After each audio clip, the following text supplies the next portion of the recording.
সম্মানিত হাজরিন, আজকে মাহফিলের আয়োজন যারা করেছে তাদের উদ্দেশ্য কি? ইসলামের দিকে মানুষদেরকে ডাকা। আমরা যারা আলোচনা করার জন্য এসেছি আমাদের উদ্দেশ্য এক ও অভিন্ন, আর তা হচ্ছে মানুষদেরকে ইসলামের দিকে ডাকা। যেই ইসলামের শিকড় হচ্ছে সপ্তস্তবক মাটির নিচে, আর এর শাখা প্রশাখা ফুলে ফলে প্রস্ফুটিত হয়ে আল্লাহর আরশ পর্যন্ত স্পর্শ করেছে।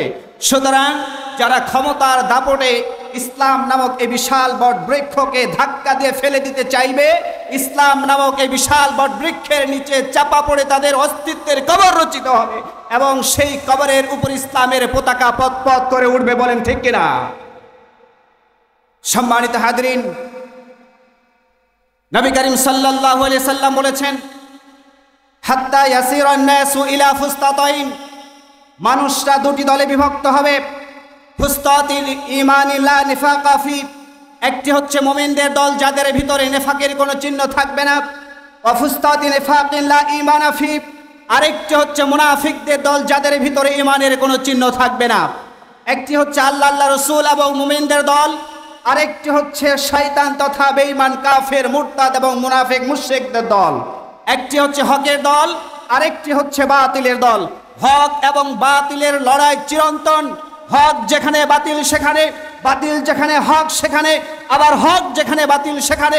এই জন্য কিতাবের মধ্যে এসেছে লিকুল্লি ফিরআউনিন মূসা, প্রত্যেক বাতিলপন্থী ফিরআউনের জন্য হকপন্থী একজন মূসাই যথেষ্ট। বলেন ঠিক কিনা?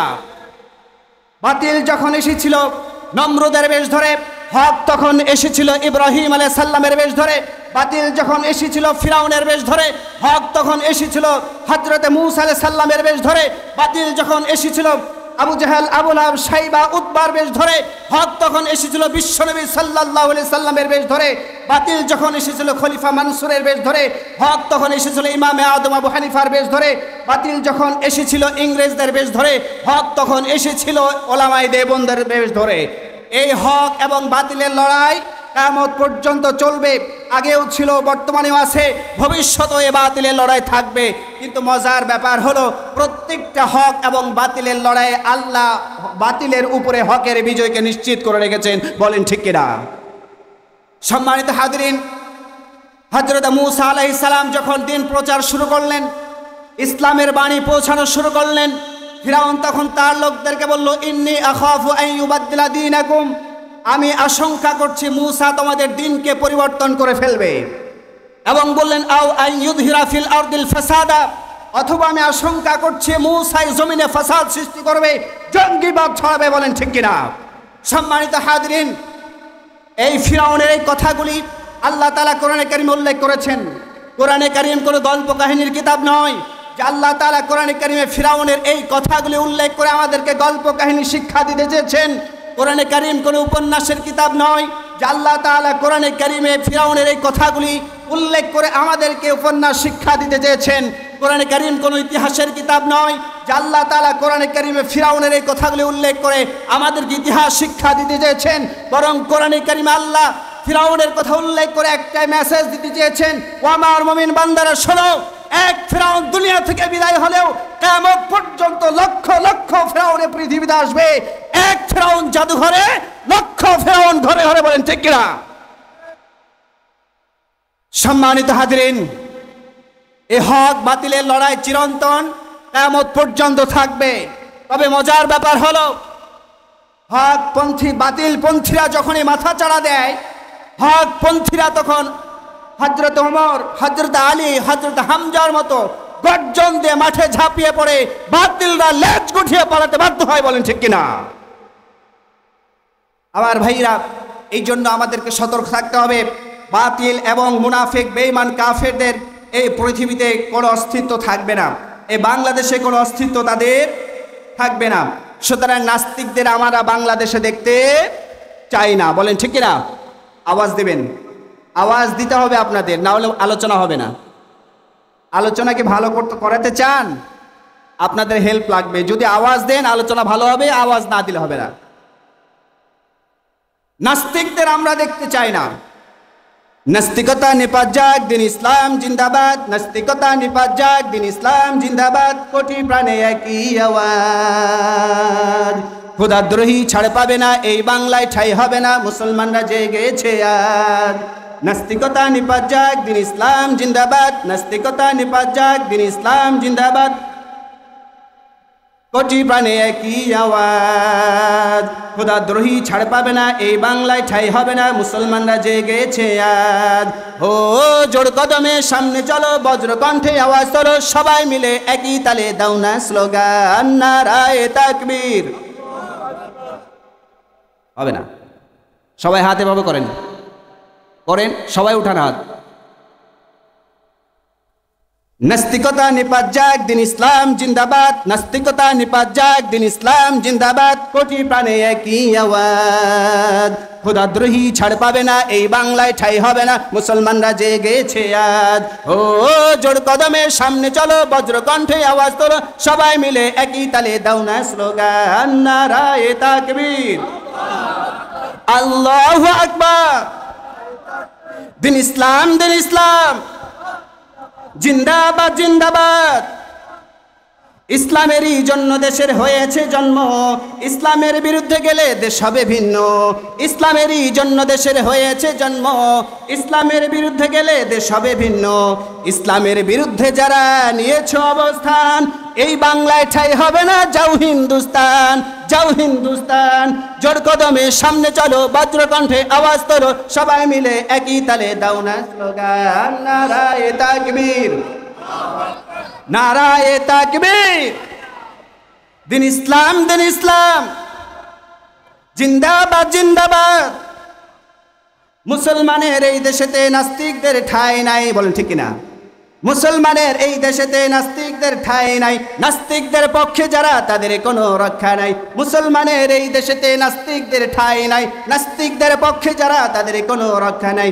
এই দেশেতে থাকতে হলে কোরআন মানতে হবে, কোরআন না মানলে তারা বিতাড়িত হবে, বিতাড়িত হবে। জোর কদমে সামনে চলো, বজ্রকণ্ঠে আওয়াজ তোলো, সবাই মিলে একই তালে দাও না স্লোগান, নারায়ে তাকবীর, নারায়ে তাকবীর। দিন ইসলাম, দিন ইসলাম জিন্দাবাদ, জিন্দাবাদ। আওয়াজ হচ্ছে না, খান নাই আপনারা, খেয়ে আসেন নাই, আমরা তো খাই নাই, আমিও তো খাই নাই। আওয়াজ, মুমিনের আওয়াজ এরকম হবে কেন? মুমিনরা আওয়াজ দেবে, আকাশ পর্যন্ত পৌঁছে যাবে, আল্লাহর আরশ পর্যন্ত পৌঁছাবে। আর আমরা যেভাবে তাকবীর দিচ্ছি, মনে হচ্ছে লাঠি নিয়ে বসে আছে, তাকবীর মারলে পিটাবে।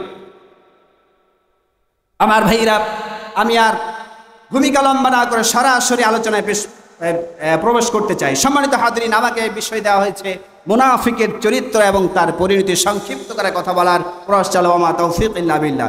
মুনাফিক হুয়া রাজুলুল্লাযী ইয়াসতুরু কুফরাহু ওয়া ইযহিরু ঈমানাহু।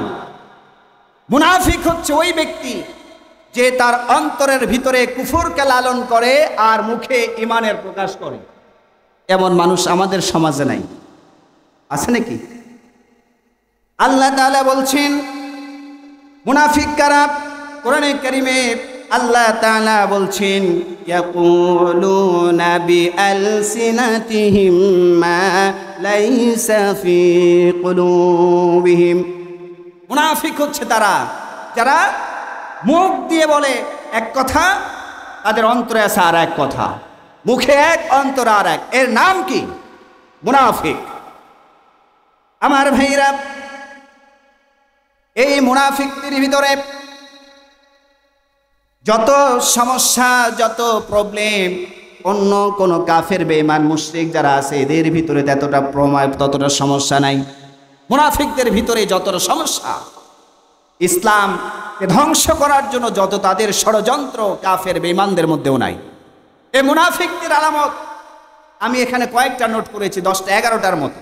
হাদিস থেকে 4টা পাওয়া যায়, তার মধ্যে একটি হলো নবী করিম সাল্লাল্লাহু আলাইহি সাল্লাম বলছেন মুনাফিকদের একটি আলামত হলো ইদা হাদ্দাসা কাযাবা, যখন সে কথা বলে মিথ্যা বলে। এই মোবাইল ফোন আসার পরে মিথ্যার পরিধি বেড়েছে নাকি কমেছে? আছে শহরে, বলছে যে কোথায়? বোট বাজারে। কোথায় আছেন? শহরে আছেও, আর বলছে বোট বাজারে। আমার মনে হচ্ছে মোবাইল ফোন যারা আবিষ্কার করেছে মুনাফিকদের দেখে আবিষ্কার করেছে যে মুনাফিক মানুষরা, মুসলমানরা যাতে এইভাবেই মুনাফিক হয় মিথ্যা বলতে বলতে। কারণ মুনাফিকরা এই কথা বলতো, তাদের অন্তরে ঈমান নাই কিন্তু ঈমানের কথা বলতো, আল্লাহর প্রতি ঈমান আনে নাই কিন্তু ঈমান আনার কথা বলতো। কোরআনে কারীমে আল্লাহ পাক বলছেন, وَمِنَ النَّاسِ مَن يَقُولُ آمَنَّا بِاللَّهِ وَبِالْيَوْمِ الْآخِرِ وَمَا هُمْ بِمُؤْمِنِينَ। আল্লাহ বলছেন যে মুনাফিকরা বলে যে আমরা ঈমান এনেছি আল্লাহ এবং পরকালের উপরে, কিন্তু আল্লাহ বলছেন ওয়ামা হুম বিমুমিনিন, তারা ঈমান আনে নাই। কি আনে নাই? ঈমান আনে নাই। এবার বলেন, মুনাফিকরা বলছে আমরা ঈমান এনেছি, আল্লাহ বলছেন ঈমান আনেন নাই। কথা কারটা ঠিক?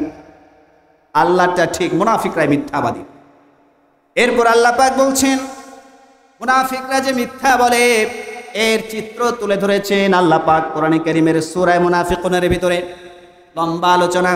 আল্লাহ পাক বলছেন, ইদা জাআকাল মুনাফিকুনা ক্বালু নাশহাদু ইন্নাকা লারাসূলুল্লাহ ওয়াল্লাহু ইয়ালামু ইন্নাকা লারাসূলু। মুনাফিকরা নবী করিম সাল্লাল্লাহু আলাইহি সাল্লামের কাছে এসে তারা স্বীকার করে যে আপনি তো আল্লাহর রাসূল, এবং আল্লাহ ভালো করে জানেন যে আপনি আল্লাহর রাসূল। কিন্তু আল্লাহ পাক এদের ব্যাপারে সাক্ষ্য দিয়ে বলছেন, ওয়াল্লাহু ইয়াশহাদু ইন্নাল মুনাফিকিনা লাকাযিবুন। হাবিব, তারা আপনাকে যতই রাসূল বলুক না কেন, মুখ দিয়ে স্বীকার করুক না কেন, তারা অন্তর দিয়ে আসলেই আপনাকে রাসূল হিসেবে মানে না। এই জন্য আল্লাহ বলছেন, আমি আল্লাহ সাক্ষী দিচ্ছি মুনাফিকরা মিথ্যাবাদী। এই মিথ্যা বলার অভ্যাস আমাদের ভিতরে কম না বেশি? শুধুমাত্র বেশি নয়, ফাঁসির কাস্টে ঝুলানোর জন্য অনেক ওলামায়ে কেরামকে ফাঁসিতে ঝুলানোর জন্য, জেলখানায় বছরের বছর রাখার জন্য মিথ্যা কথা লিখে লিখে এমন বড় বড় ভলিউম তৈরি করা হয়েছে। বলেন ঠিক কিনা? জানেন না আপনারা? সব মিথ্যা রায় লিখে, মিথ্যা কথা বলে, মিথ্যা সাক্ষী দেয়, মিথ্যা কিতাব লেখে, ষড়যন্ত্র করে উমুক আলেম জেনা করেছে, ও এটা করেছে, ওইটা করেছে, সব মিথ্যা। মুনাফিকদের দ্বিতীয় নম্বর আলামত হচ্ছে ইদা ওয়াদা আখলাফা, যখন সে ওয়াদা করে তখন খেলাফ করে। এই অভ্যাসটা আমাদের ভিতরে একদম নাই। আসেনি? কথা বলেন না কেন? ওয়াদা ভঙ্গ করার অভ্যাস আমাদের ভিতরে আছে না নাই? টাকা ধার নেয় হুজুর, এক সপ্তাহের ভিতরে আপনাকে দিয়ে দিব, ওই লোকের এক বছর চেহারা দেখা যায় না। ওয়াদা ভঙ্গ করে কিনা? আর ইলেকশনের সময় আমাদের নেতারা মাশাআল্লাহ কি চমৎকার ওয়াদা দেয়, আমি যদি এবার নির্বাচনে নির্বাচিত হতে পারি তাহলে আপনাদের রাস্তা বানাই দিব, কালভার্ট বানাই দিব, ব্রিজ বানাই দিব, চাল খাওয়াবো 20 টাকা, ডাল খাওয়াবো 30 টাকা, তেল খাওয়াবো 40 টাকা, সবজি খাওয়াবো ফ্রি। তারপরে ঘরে ঘরে চাকরি দেব, প্রত্যেকটা গ্রামে বিদ্যুৎ সরবরাহ করে দেব। কিন্তু এই নেতা যখন ভোটের নির্বাচিত হলো তখন এই নেতাকে আর খুঁজে পাওয়া যায় না। এর নাম কি? ওয়াদা ভঙ্গ করা। আমার ভাইরা, ওয়াদা রক্ষা করা এটা মুমিনদের একটা বড় ধরনের গুণ, আর ওয়াদা ভঙ্গ করা হচ্ছে মুনাফিকদের গুণ। আপনি যদি মুনাফিক না হন, মুমিন দাবি করেন, তাহলে ওয়াদা খেলাফি করা যাবে না। বিশ্বনবী সাল্লাল্লাহু আলাইহি সাল্লাম সর্বশ্রেষ্ঠ ওয়াদা রক্ষাকারী ছিলেন। বিশ্বনবী সাল্লাল্লাহু আলাইহি সাল্লাম সর্বশ্রেষ্ঠ নবী, সর্বশ্রেষ্ঠ মানব সব দিক দিয়ে। The Prophet Muhammad sallallahu alaihi wasallam was the greatest person in the world from every side. Nabi Karim সাল্লাল্লাহু আলাইহি সাল্লাম সকল দিক দিয়ে তিনি ছিলেন সর্বশ্রেষ্ঠ। নবী করিম সাল্লাল্লাহু আলাইহি সাল্লাম যে সবচাইতে বড় ওয়াদা রক্ষাকারী ছিলেন, তাফসিরে ইবনে কাসিরের ভিতরে একটি ঘটনা এসেছে। আব্দুল্লাহ ইবনে আবুল হামসা রাদিয়াল্লাহু তাআলা আনহু ঘটনাখানা বর্ণনা করেছেন। তিনি বলেন যে আমি রাসূলুল্লাহ সাল্লাল্লাহু আলাইহি সাল্লাম নবুয়ত প্রাপ্তির আগে তার কাছ থেকে একটা জিনিস নিয়েছিলাম, ক্রয় করেছিলাম।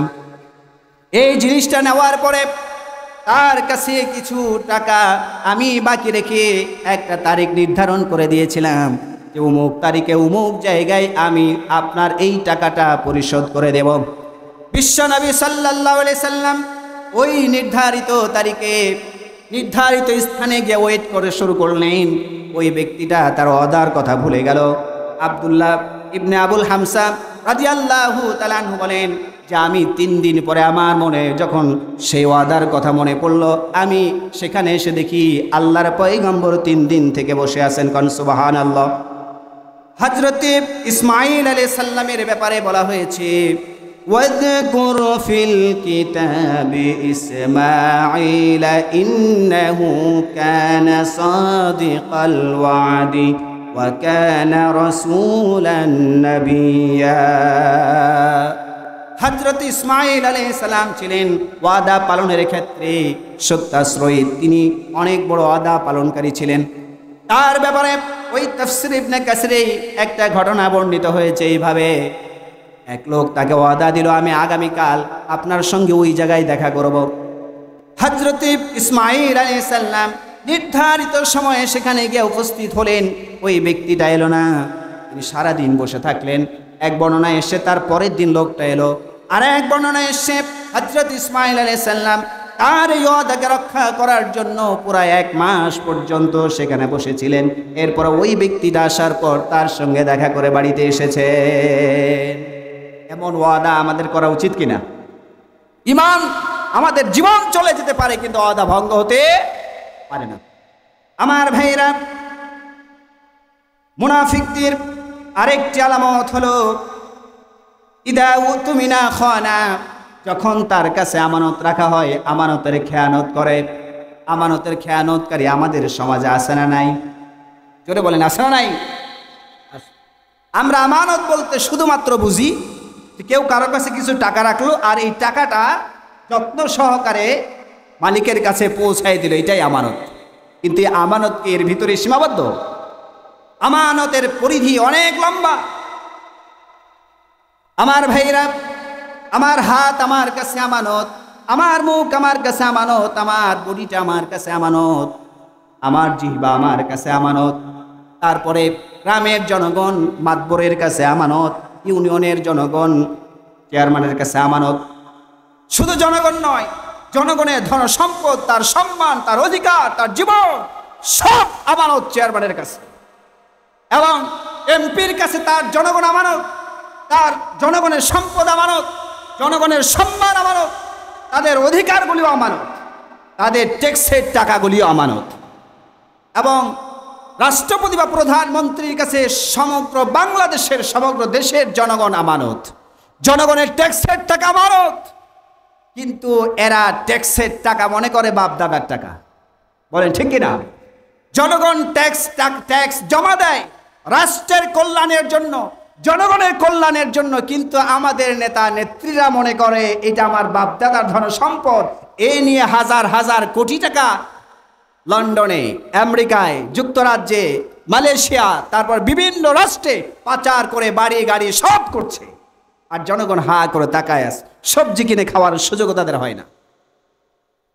আমার ভাইরা, একজন মন্ত্রীর বেতন কত জানেন?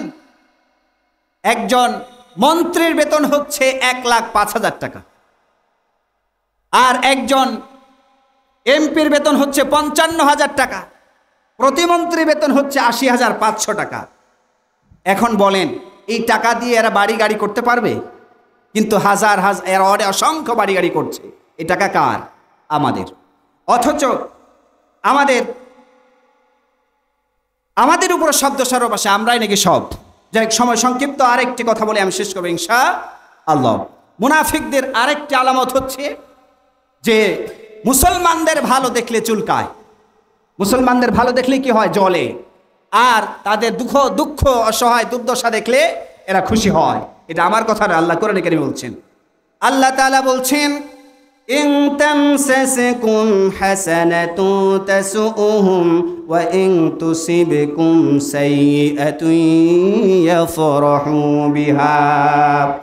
মুসলমানদের যখন কোনো কল্যাণ আসে, তাদের যখন কোনো ভালো আসে, তাদের যখন কোনো সফলতা আসে তখন মুনাফিকদের শরীরের মধ্যে গাত্রদাহ শুরু হয়, আর যখন তাদের কোনো মুসিবত আসে, বিপদ আসে, তখন তারা বড় খুশি হয়। এমন লোক আমাদের সমাজ আছে না নাই? আছে। এই যে বেগুন, শীতকাল বেগুন আসতেছে না, এই শীতকালে বেগুন যদি গরম ভাতে গরম চপ করে খান, মজা লাগবে কি লাগবে না? লাগবে না? আবার যদি ইছা মাছ দিয়ে ভাজি করেন তাহলে আরও মজা। আবার এটাকে যদি ইলিশ মাছ বা রুই মাছ দিয়ে ঝোল করে রান্না করেন আরও মজা। কালায় রুটি দিয়ে যদি ভর্তা খান এটা আরও মজা। কিন্তু যাদের অ্যালার্জি আছে তাদের জন্য সাজা।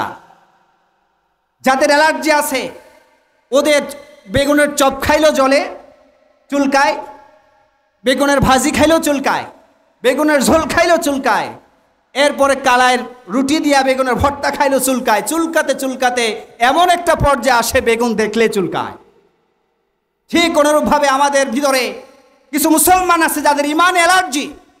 এরা মুসলমানদের ভালো দেখতে পারে না, মুসলমানদের মাহফিল দেখলেও চুলকায়, হাদিসের কথা শুনলেও চুলকায়, কোরআনের কথা শুনলেও চুলকায়, মুসলমানদের ভালো দেখলেও চুলকায়। এ চুলকাতে চুলকাতে এমন পর্যায়ে হয় হুজুরদের দেখলে চুলকায়। ভাইরা আমার, আল্লাহ পাক আমাদের সবাইকে মুনাফিকের যে 4টা আলামত নিয়ে আলোচনা করলাম, প্রথমে আমাকে এবং আপনাদের সবাইকে আমল করা তৌফিক দান করুক। ওয়া আখিরু দাওয়ানা আলহামদুলিল্লাহি রাব্বিল আলামিন।